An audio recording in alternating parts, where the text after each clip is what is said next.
We were once considered the backbone of the tribe and our families. I realized that I've always known who I was. I've just been subconsciously comparing it to a standard. The patriarchy destroys our connection to the divine feminine. We are of nature, but we go against nature so hard. And I think the reason why is because we've continued in this system. In order for us to be in our full magic, we would have to be in closer proximity. And that Western colonial construct is not accountable. It's not reciprocal.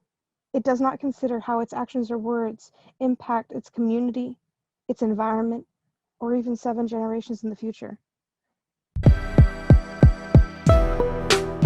Hi, I'm Cara Cruickshank. Welcome to Essential Stories, an independent grassroots docuseries and live roundtable discussions that give voice to people on the front lines of our world's most pressing social issues.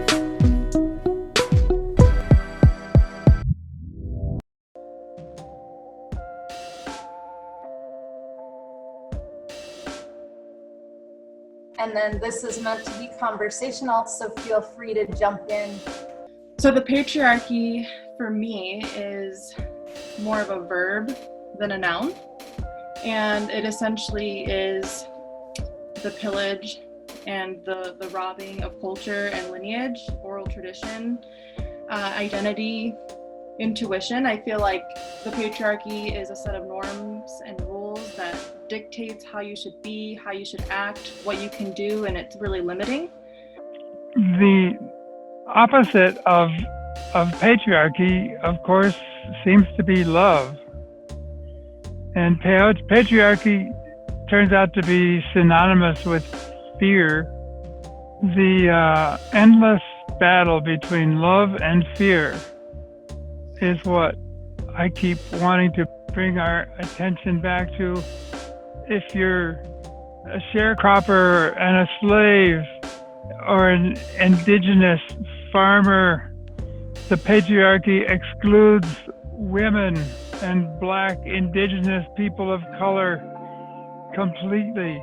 These are 2 subjects that I deal with on a daily, identifying as a Black woman in America. The patriarchy for me is very much in parallel with the racism, because what I have seen and what my own experience has been is that white men control. What the patriarchy means to me, putting it simply, is leading with false intentions. Leading with intentions that benefit a certain group of people, straying away from our primordial being. I also feel like with that disconnect with others and with nature and with our elders, it feels as though the patriarchy destroys our connection to the divine feminine. But the colonial mindset, the Western settler colonial mindset is devoid of responsibility. It is divorced to accountability to its connection and kinship to nature.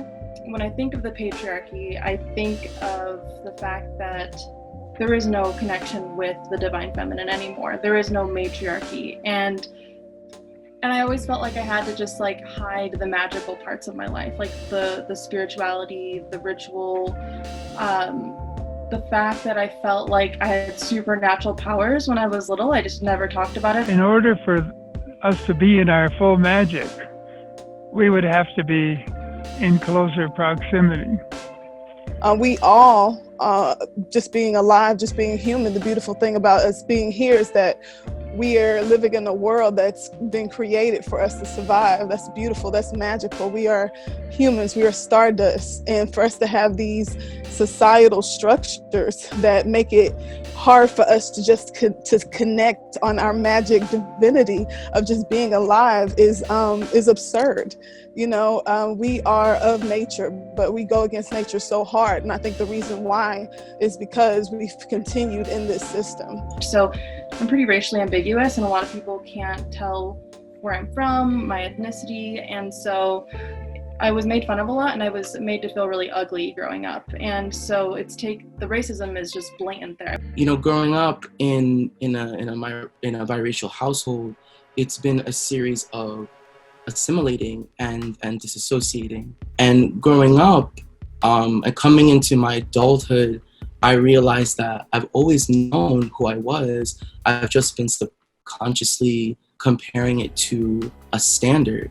I wasn't able to talk about my spiritual practices. I wasn't able to embrace my beauty until I became older, and I didn't feel comfortable speaking Spanish in school because there were really no kids that spoke Spanish in my elementary school. And so for me, it kind of robbed me of my identity. And so now I'm living in this dual world. Since 1492, Indigenous women's voices have been silenced.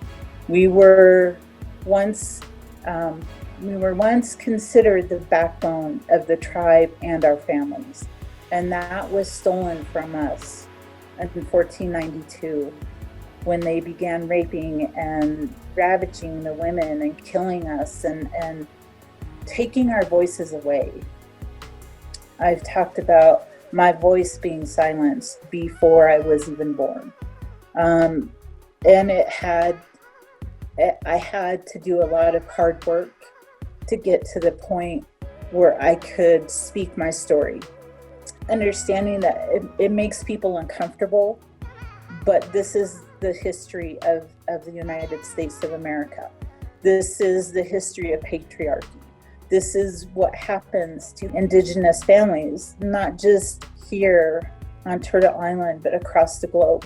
I'm a firm believer that we have to go back in order to move forward. Society's been running with a limp for a really long time, and we need to stop and take care of that limp before we move forward. The further you go back in history, the more female and the more Black it gets. We all span from this one side of Africa. You know, the variations in our skin tone is just based on our bodies adapting to our environment. There have been so many advancements within our society. I think that we have learned to prioritize productivity over humanity for the sake of winning. My question to that is, winning what? We are of a, well, I like to call it a instant gratification consumeristic nation that is engages in disposable behaviors and resource extraction, both of our environment and of bodies, energy, people. And that Western colonial construct is not accountable. It's not reciprocal. It does not consider how its actions or words impact its community, its environment, or even 7 generations in the future. So I feel like the kinds of cross-cultural musical events and healing events that we see our younger people pushing across planet Earth today, that is the way that patriarchy succumbs, at least temporarily.